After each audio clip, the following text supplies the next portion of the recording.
Así inicia Es Noticia, noticia en profundidad. Qué placer acompañarles. Soy Tatiana Pérez y les saludo desde nuestra sede central en Caracas, en Venezuela. A partir de este momento, en la próxima hora, tenemos 3 temas que son noticia. Primero, los desplegamos en titulares. Aquí están. En noticia, Brasil, la Cámara de Diputados aprobó el proyecto de ley calificado por la oposición como paquete veneno que permite la liberación masiva de agrotóxicos. ¿Qué intereses se mueven detrás? Vamos a analizarlo. En noticia, Chile, producto de la presión, fue dejado en libertad el líder mapuche Huencuyán, detenido cuando visitaba a presos de su comunidad en un centro penitenciario en la Araucanía.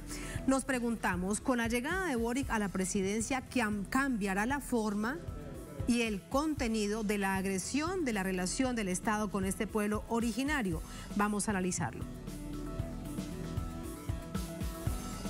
En noticia, Australia, en Viena se retoman negociaciones para salvar el acuerdo nuclear de Irán con potencias occidentales.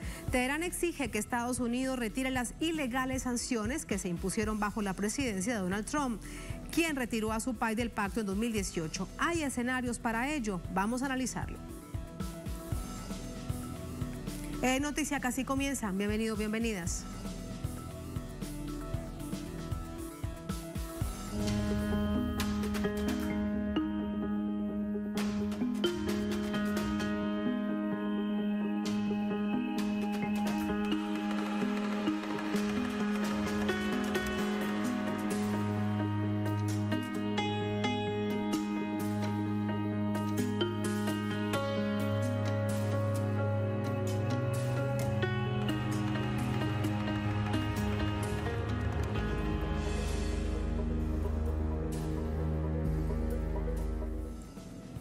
En noticia, Brasil, con carácter de urgencia, la Cámara de Diputados aprobó este miércoles, con 301 votos a favor, 150 en contra, el proyecto de ley que pretende liberar el uso de agrotóxicos.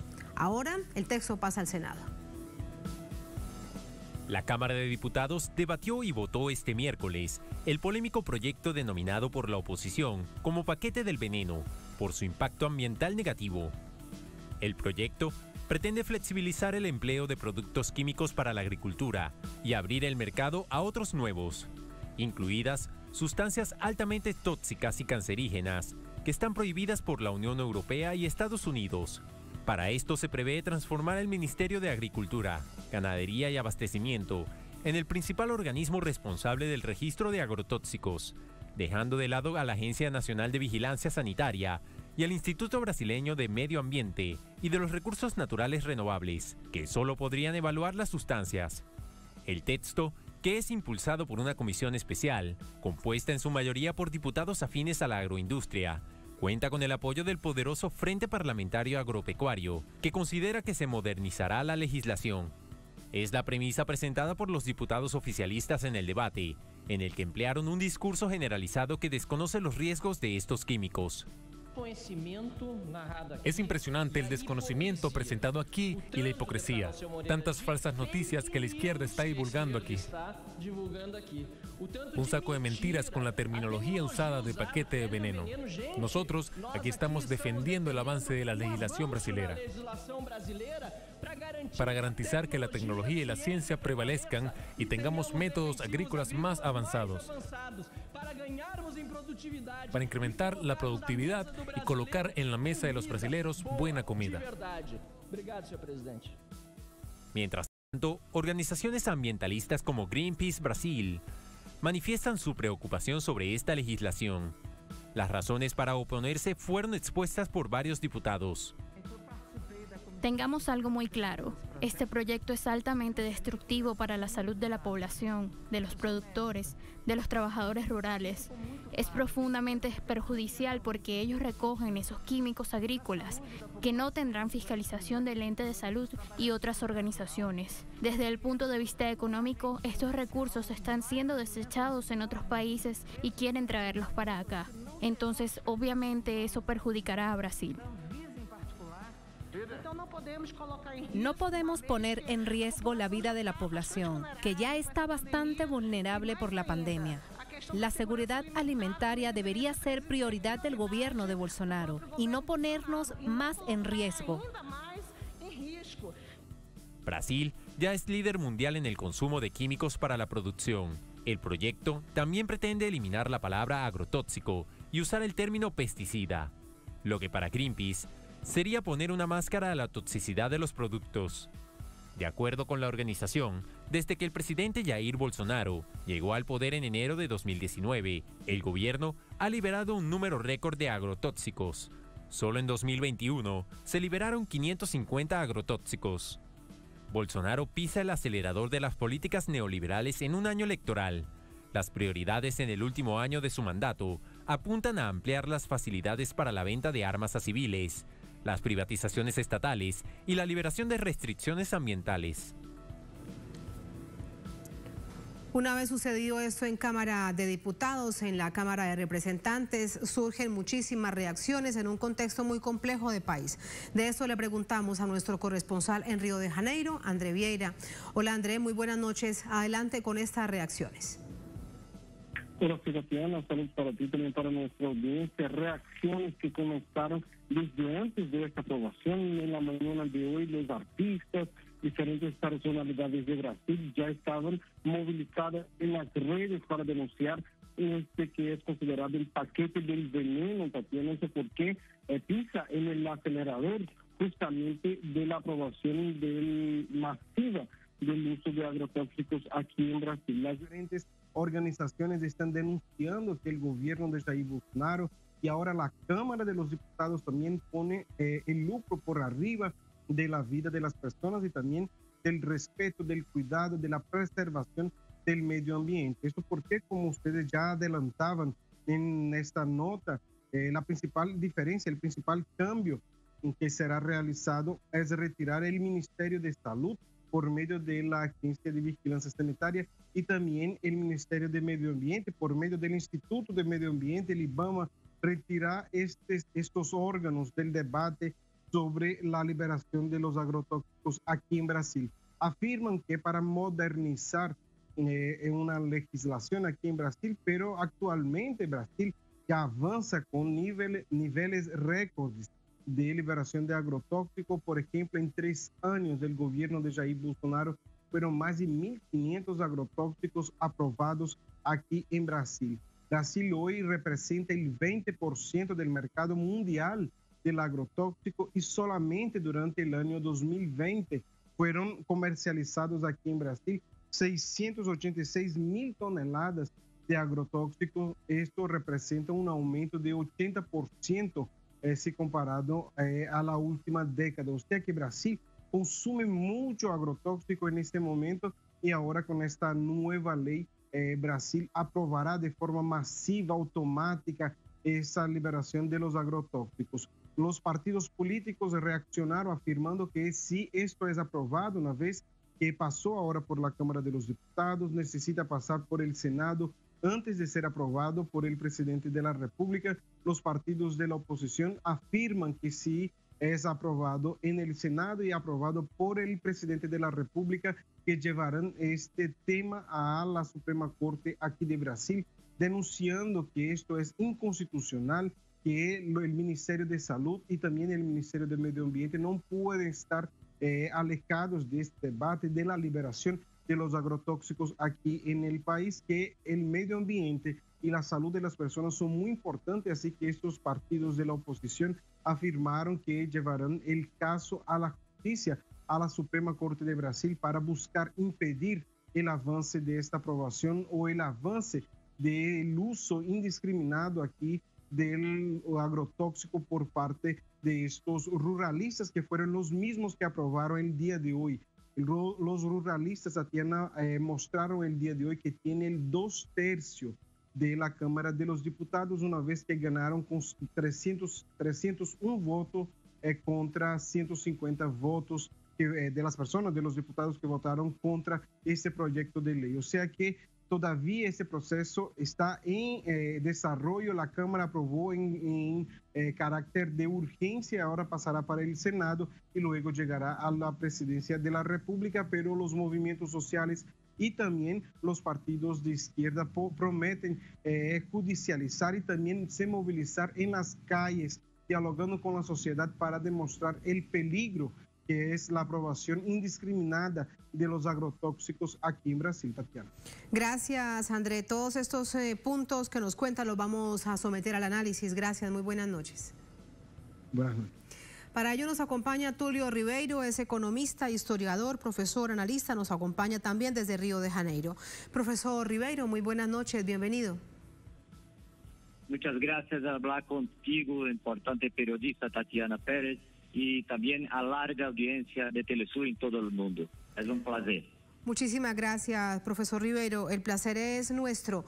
Pasó en Cámara de Diputados realmente con una votación mayoritaria, 301 votos a favor contra 150. 301 votos de representantes que llegaron además por voto popular de distintos sectores del país. ¿A quiénes representaban? Y si ya con esto están completando su verdadero interés, que era estar delante de los empresarios terratenientes en el país. Bien, Tatiana, usted tiene un punto muy especial y ya juega para la verdad. La verdad, las compañías de agrotóxicos son los principales que hacen las principales inversiones en los comicios brasileños, y en octubre tenemos una nueva elección en Brasil para decir quién será el nuevo presidente. Y es el momento. Los diputados están a hacer un trabajo suyo para las compañías.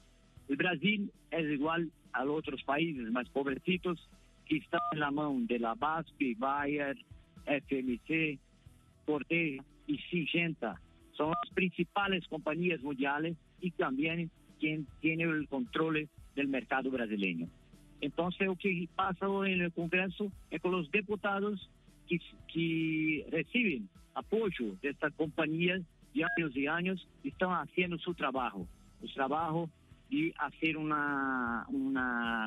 regalo a las compañías para tener más ganas. Brasil ya es el principal mercado. Y una cosa que es importante, Tatiana, para llamar la atención del mundo, es que 33% de los agrotóxicos que llegan a Brasil son de mucha periculosidad y no tienen la aprobación en muchas naciones que son propietarios de esas compañías. Entonces Brasil, junto con India y otros países más pobrecitos, están sufriendo una destrucción de su medio ambiente, una destrucción de su agricultura. Profesor Ribeiro, en contra de los trabajadores, en contra de quién debe hacer uso de los pesticidas agrotóxicos y en contra además de las tierras. Para el caso colombiano, solo para poner un ejemplo, el glifosato, que es el pesticida que antes era de Monsanto, ahora de Bayer, que se utiliza para hacer las aspersiones en contra de los cultivos de uso ilícito, en este caso, por ejemplo, del árbol de coca. La Corte Constitucional lo prohibió. Y aunque el gobierno colombiano insiste en que se va a utilizar por presiones del gobierno de Estados Unidos, de nuevo la Corte Constitucional prohíbe el uso porque es altamente grave para la salud de los humanos, en particular porque produce cáncer. Si llevamos esta misma situación a Brasil, primero le pregunto, para entender las implicaciones, ¿se conocen qué agrotóxicos serían los que se utilizarían? Bien, esto es la razón principal por que las compañías están acá. Tienen ganas y ganas. No piensan en el pueblo, no piensan en la sobrevivencia de la vida de las personas, la calidad de vida. Y yo creo que van a tener más muertes, como ya tiene. Y la prensa nacional y privada no ha puesto en las pantallas. Es una periculosidad para hacer más ganas a las grandes compañías.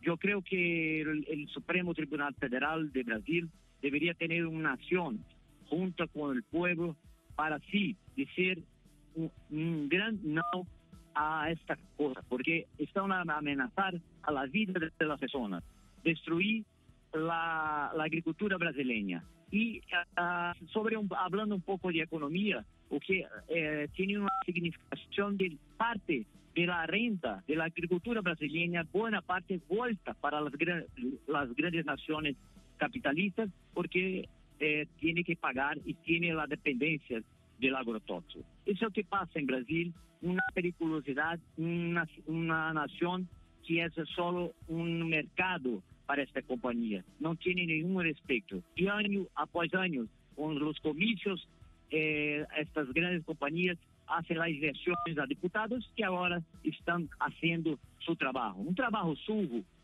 contra el pueblo. Eso es lo que pasa, la situación. Es peligroso, mata y esta es la verdad. Por ejemplo, Tatiana, ahorita estamos en Copacabana, un importante bairro de Brasil que es conocido. Y el verano brasileño tiene lluvia y tiene frío.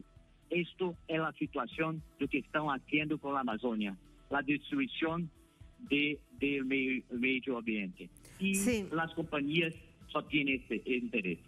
¿Sobre qué productos se utilizarían esos agrotóxicos en particular? ¿Cuál es el principal interés de estos grupos de terratenientes representados en este caso en Cámara de Representantes que llevarían a usar estos pesticidas, estos agrotóxicos? ¿Sobre qué productos? ¿Sobre qué cultivos? Bien, es el producto específico, yo creo que son muchos, porque 33% de los productos que los agrotóxicos, las compañías de agrotóxicos hacen la venta en Brasil son peligrosos. Entonces, yo creo que tiene una palabra y necesitamos de una acción del Ministerio de Salud para determinar, para apuntar, para mostrar los productos que no sean permisibles, porque están a quitar vidas. Esto es necesario contar con la ciencia, contar con el Ministerio de Salud y contar con un gobierno que sea democrático a favor de su pueblo, que en este momento, infelizmente, no tenemos. Bolsonaro cumple lo que prometió, hacer un gobierno para pocos y para los endinheirados, y esto incluye las compañías de agrotóxicos y la destrucción de una agricultura sustentable. Sí, y con respecto al escenario en el Senado, ¿qué crees que pasará? Bien, la correlación del Senado es muy cercana de correlación de la Cámara de Diputados. Yo quiero creer que los senadores que generalmente tienen una experiencia política, fueron gobernadores de la provincia, tengan una conciencia de decir no a esta actitud y decir sí a la vida. Pero la correlación se mantiene porque muchos senadores, la mayoría de ellos, tienen apoyo financiero de estas compañías. O que me hace pensar que algo puede pasar diferente es la experiencia de estos senadores que tiene un tiempo más de política que los diputados generalmente.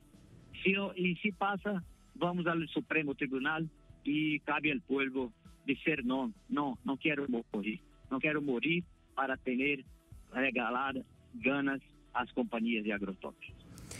Muy complejo escenario, lamentablemente, para los trabajadores del campo, para el medio ambiente, para la tierra y también para los consumidores, así que es para todo Brasil. Gracias, profesor, muy buenas noches. Muchas gracias, es un placer hablar para Telesur y de larga audiencia, especialmente para usted, con usted, Tatiana Pérez, que es una gran periodista. Muchas gracias por la invitación. Profesor. Muchas gracias, muy buenas noches. Así vamos a la primera pausa en esta emisión de Es Noticia. Al volver en Noticia Chile, producto de la presión fue dejado en libertad el líder mapuche Huencuyán, detenido cuando visitaba a presos de su comunidad en un centro penitenciario. Nos preguntamos, con la llegada de Boric a la presidencia, ¿cambiará la forma y el fondo de la agresiva relación del Estado con este pueblo originario? Vamos a analizarlo al volver en Es Noticia.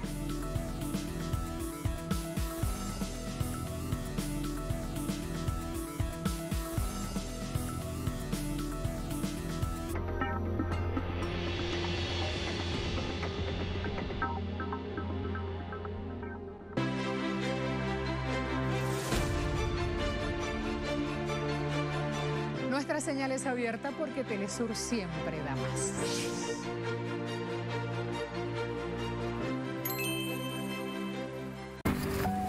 ¿Qué le pasa? Se peleó con la novia. Es su fiebre. Ma, Lucía, en realidad Ya sé. ¿Estás contento por algo? Esta no la adivinas. Mira. Ahora ANSES reconoce un año de aporte por cada hija o hijo para que más mujeres puedan jubilarse. Para las madres que saben todo, una noticia que no se esperaban. Reconocemos un año de aportes por hija o hijo. No es un regalo, es un derecho. Entérate más en anses.gov.ar.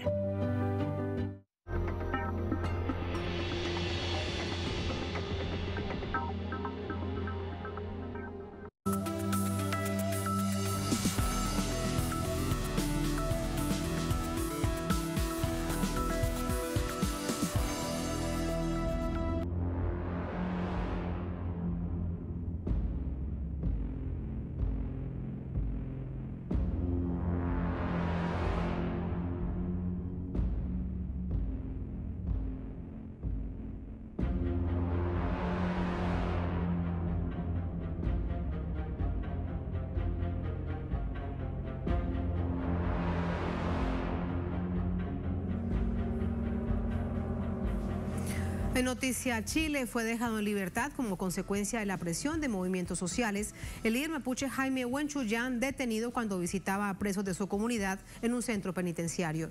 El líder mapuche Jaime Huenchuyán fue apresado este martes por la Policía de Investigación de Angol, ciudad comuna en el sur de Chile y provincia de Malleco, en Araucanía, por un presunto delito de usurpación violenta. La detención del líder mapuche causó indignación en movimientos y colectivos sociales que condenaron el arresto de Huenchuyán, detenido cuando visitaba a reos de su comunidad en un centro de cumplimiento penitenciario. Integrantes de la comunidad del Bajo Malleco denuncian que a los reos se les ha quitado beneficio de índole religioso-cultural, lo que ha generado movilizaciones por parte de los pueblos mapuche de la zona. Además, movimientos sociales ejercen presión, con lo que conllevan a la liberación de Huenchuyán por parte de la policía.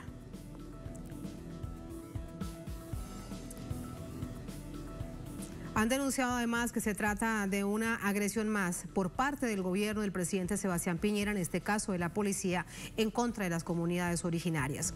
Vamos a conocer de primera mano qué fue lo que sucedió. Saludamos vía telefónica a Jaime Huenchuyán, vocero de la comunidad indígena Huerquen Temucucuy, nos acompaña desde Temucucuy. Jaime, muy buenas noches, bienvenido. Buenas noches, Telesur, muchas gracias por el espacio. Efectivamente, con el día de ayer, mientras integrantes de muchas comunidades mapuche del territorio de Malleco concurrieron a la cárcel de Angol a brindar apoyo y celebrar una actividad cultural, espiritual, con los prisioneros políticos mapuche, 29, que están desde mucho tiempo a la espera de sus juicios y otros lamentablemente condenados. Al término de esta ceremonia cultural, mientras nos regresábamos a nuestras comunidades, se montó de parte de la policía represiva un operativo para detener a muchos representantes de comunidades. Y en el día de ayer, durante la tarde, intentaron detener a muchos huerquienes dirigentes loncos. Y en uno de esos yo fui detenido violentamente por esta institución represiva, pero nuestra detención obedece solamente a la persecución que ha habido de parte del Estado, de las institucionalidades represivas, la Fiscalía, los tribunales mandatados, ¿no? en este caso por el poder político, y los empresarios del sector que tienen usurpado tierra que ancestralmente le corresponden al pueblo mapuche. Jaime, ¿y cuál fue la razón que adujo la policía para detenerlos? Hay una acusación de parte de la Fiscalía racista que opera aquí en la zona del Gualmapu. La acusación es bien paradójica. A los mapuches nos acusan de usurpación de tierra, cuando en definitiva nosotros somos gente de la tierra. Por milenios nuestras generaciones ancestrales han vivido aquí, y en ese sentido hoy en día las comunidades ejercen movilización para recuperar estas tierras que están en manos de empresas transnacionales, forestales, colonos, pero sin embargo el Estado, a través de la Fiscalía racista, ¿no es cierto?, nos imputa cargo de que nosotros somos los que cometemos usurpación, y en ese sentido hay muchas órdenes de detenciones activas que se van a desarrollar, creemos, en este último periodo que le queda al gobierno de Piñera, porque además tenemos que agregar que aquí hay un estado de excepción, está militarizado el Gualmapu,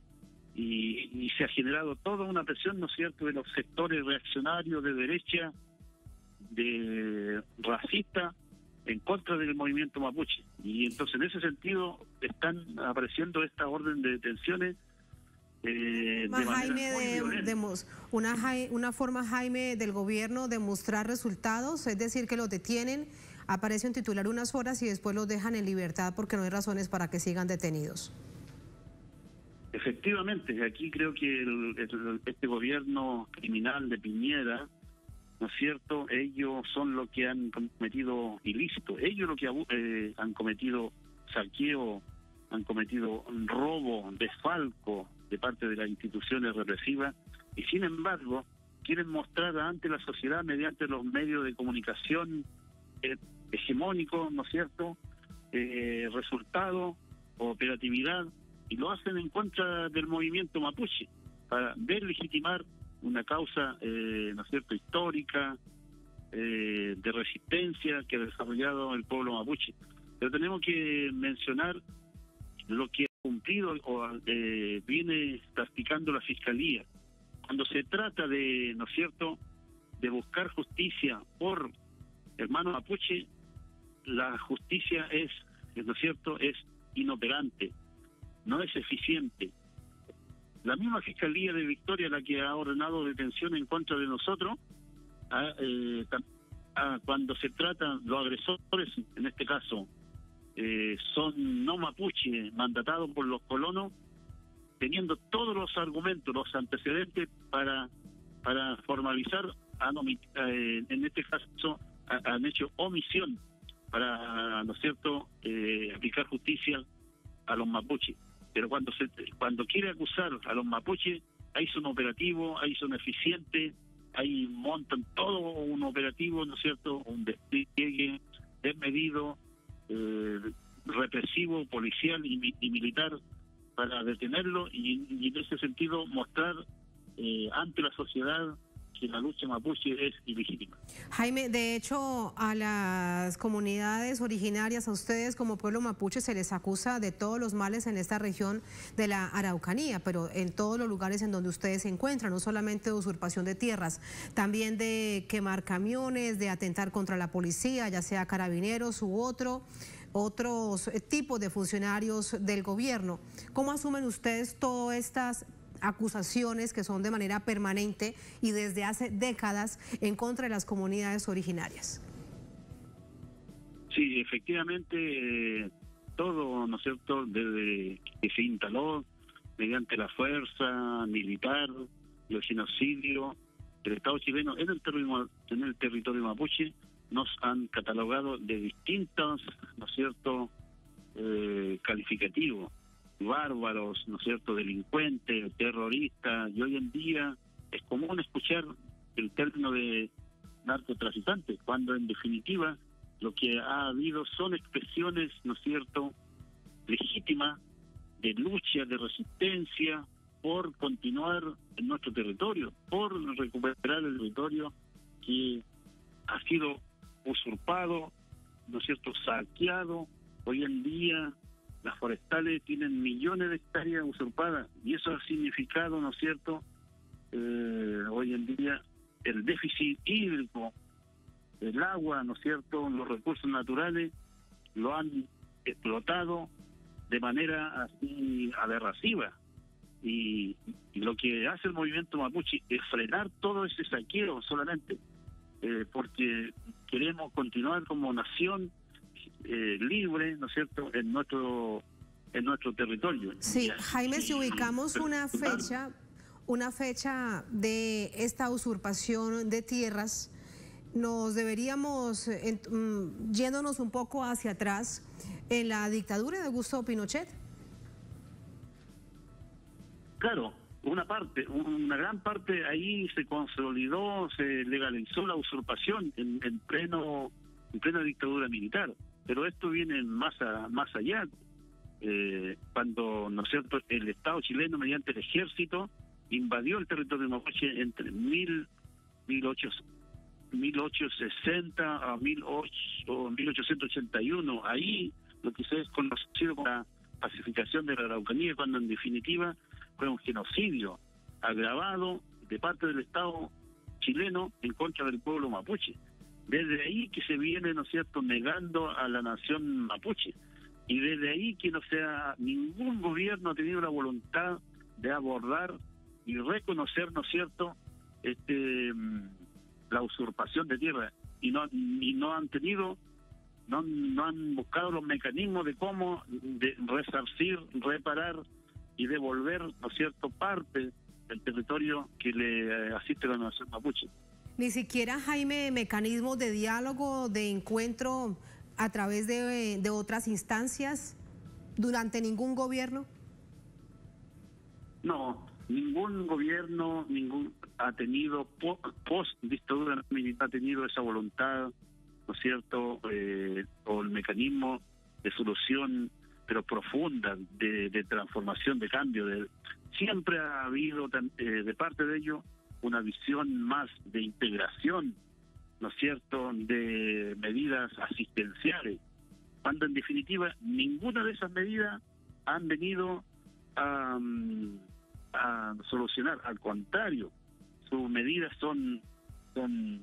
las que implementan son completamente discriminatorias y no van en lo profundo, que es la devolución del territorio mapuche, del cual, ¿no es cierto?, nuestro pueblo nunca va a renunciar. Al contrario, hoy en día hay muchas comunidades que están en ese proceso legítimo, decidido de avanzar en recuperación territorial.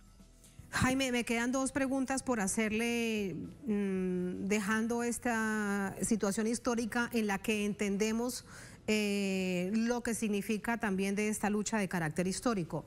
Dos, la Convención Constitucional, ¿alguna expectativa que desde allí pueda aparecer algún cambio en esa lucha ancestral? Y segundo, expectativa también con el nuevo gobierno del presidente Boric. Mire, nosotros tenemos con la Convención Constitucional mucha, ¿no es cierto?, diferencia. Creemos que ahí se han apoderado lamentablemente muchos, ¿no es cierto?, representantes de pueblos indígenas, pero que obedecen a sus intereses de partidos políticos. Y creemos que ahí no va a haber no se va a avanzar mucho en el tema profundo, la devolución de las tierras. Sí, a lo mejor van a haber en otros aspectos, sí, reconocimiento, tal vez otro, por ejemplo, puede haber Estado plurinacional, pero en definitiva también nosotros observamos que en la Convención Constitucional se están como protegiendo o no hacer cambio profundo a los intereses, ¿no es cierto?, que saquean en el territorio, a los intereses capitalistas. Lamentablemente, esa es nuestra visión. Pero bueno, eso está en un proceso. Esperamos que cuando se apruebe, ¿cierto?, cuando los cambios que podamos observar en la parte final sean contundentes y que en este caso no garanticen, ¿no es cierto?, a todos los pueblos originarios y sobre todo al pueblo mapuche en su demanda legítima.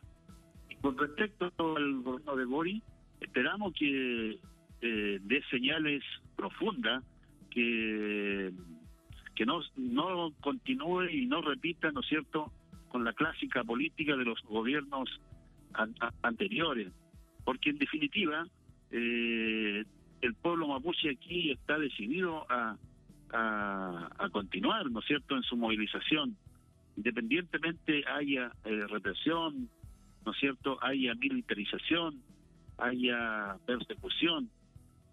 Aquí hay una decisión colectiva de parte de la nación mapuche y los movimientos de avanzar hacia la autodeterminación. Esperamos que el gobierno de Boric tenga la voluntad de abordar estos temas reales, la devolución de las tierras, ¿no es cierto?, la autonomía de la nación mapuche, la autodeterminación. En un mismo país que deben caber todos y todos deben tener posibilidad de mantener la decisión. En este caso, por ejemplo, ustedes como un pueblo ancestral de vivir como lo desea. Jaime, gracias por ese testimonio. Muy buenas noches. Buenas noches y gracias también a ustedes por la atención y el llamado. A usted muchísimas gracias. Así nos vamos a la última pausa en esta emisión de Es Noticia. Al volver en Noticia, Austria. En Viena se retoman negociaciones para tratar de salvar el acuerdo nuclear de Irán con potencias occidentales. Teherán exige que Estados Unidos retire las ilegales sanciones que se impusieron bajo la presidencia de Donald Trump en 2018. ¿Quién retiró el pacto en esa fecha? Hay un escenario para que esto suceda. Vamos a profundizar en ello al volver en Es Noticia.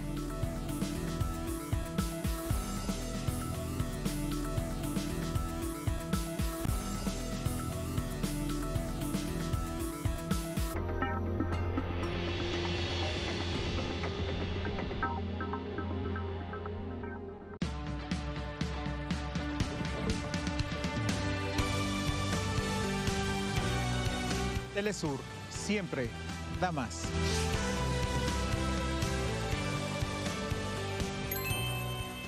En un mundo que no se detiene, te brindamos un espacio para mantenerte al día. Toma un momento, respira y cuida de tu salud física y mental. Equilibra tu bienestar y guía tu cuerpo. Martes. Solo por Telesur. Compartimos su sentir, exaltamos sus logros y mostramos su realidad.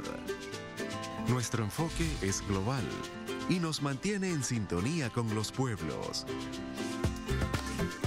Los países caribeños también reciben nuestra señal.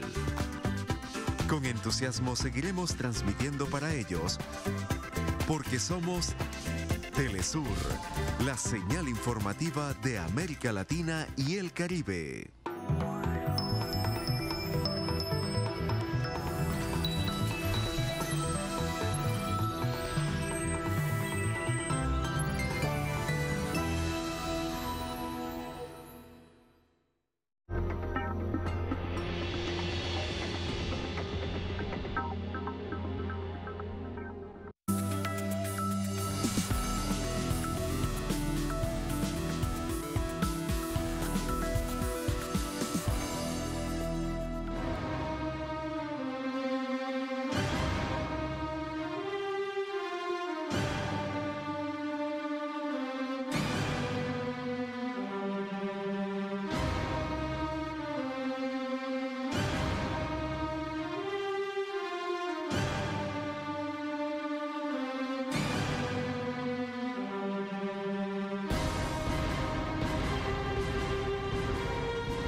En noticia, Austria, su capital, es de nuevo escenario de negociaciones para tratar de salvar el acuerdo nuclear de Irán con potencias occidentales.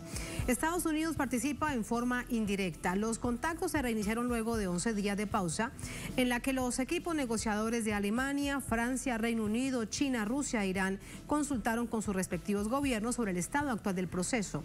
Para el gobierno de Irán, el principal escollo de las negociaciones nace de las ilegales sanciones impuestas por Estados Unidos en 2018 2018 tras la retirada de este país del acuerdo por decisión del entonces presidente Donald Trump. El acuerdo tiene como objetivo impedir que Irán fabrique un arma nuclear y cumpla con un plan pacífico de carácter civil. Paradójicamente, las naciones que presionan al gobierno persa cuentan con armas nucleares y de destrucción masiva. En tanto, Irán insiste en que no tiene planes de agresión contra otra nación, contra nadie, partiendo del principio del respeto a la soberanía.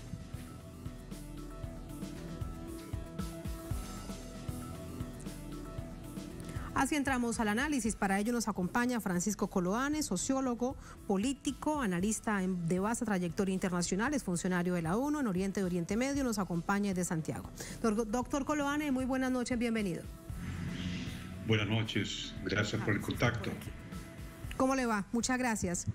Primero, lo que planteábamos antes de la pausa, ¿existe un escenario realmente favorable para que podamos realmente pensar que Estados Unidos va a eliminar las ilegales sanciones impuestas por el gobierno de Donald Trump en 2018 a Irán?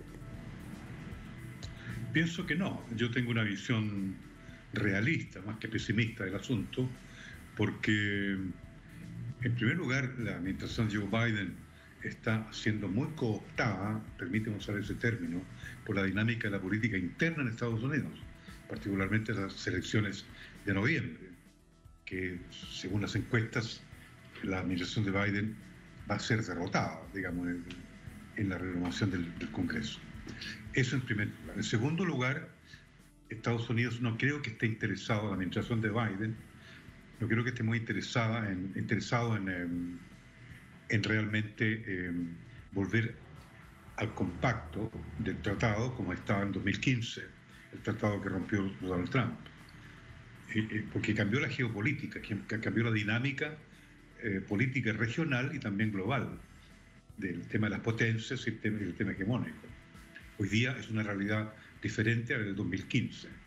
Por lo tanto, eso hay que verlo con mucho cuidado porque en la dinámica interna de la política interna de Estados Unidos, el carácter, ¿no es cierto?, de una recuperación de la popularidad de Donald Trump es algo que está pesando muy fuerte en la administración Joe Biden. Y permíteme decirle otro elemento que se escapa en el análisis, que es esta desigualdad entre Estados Unidos e Irán, porque Irán está abierto ahora, como se sabe, a una negociación directa con Estados Unidos. Se abrieron a esa posibilidad. Sin embargo, igual el contexto de esa conversación directa es de mucha desigualdad, porque Estados Unidos está permanentemente fustigando a Irán con infiltración, con formas de introducirse dentro de la política iraní, ¿no es cierto?, para que haya una visión u otra visión y no haya una visión compacta dentro de Irán propiamente tal. Y eso, al revés, Irán no lo hace en Estados Unidos. Irán no infiltra a Estados Unidos para que cambie la política. No infiltra ni al gobierno de Trump, ni infiltra al gobierno de Biden, ni a la academia, ni a los medios. Entonces hay un bombardeo por parte de Estados Unidos para, ¿no es cierto?, afectar y alterar e influenciar e intervenir la discusión interna que hay en Irán. Porque claramente en Irán hay una discusión interna. Claramente se abrió en las últimas semanas, conversación directa con Estados Unidos o no directa con Estados Unidos. Entonces esa desigualdad de posicionamiento y de condiciones es algo que perturba mucho la posibilidad de llegar a un acuerdo. Y sobre todo por el tema que Estados Unidos insiste en no levantar las sanciones. Las sanciones son completamente ilegales. Claro, porque esa es una condición lógica y sine qua non para el gobierno de Irán, para el gobierno persa. ¿Es posible pensar en salvar el acuerdo nuclear tan importante que es para el Consejo de Seguridad de la ONU, para la llamada comunidad internacional, sin Estados Unidos? Mire, yo tengo una visión realista respecto a ese tema.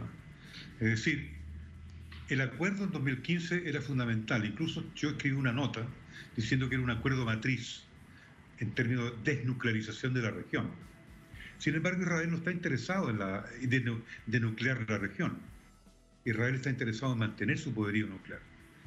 Y el acuerdo del 2015 tenía ese problema respecto a Israel, en el sentido de que era un acuerdo matriz, un acuerdo con visión de desarme nuclear. Era un acuerdo muy interesante. y más allá del levantamiento de las sanciones.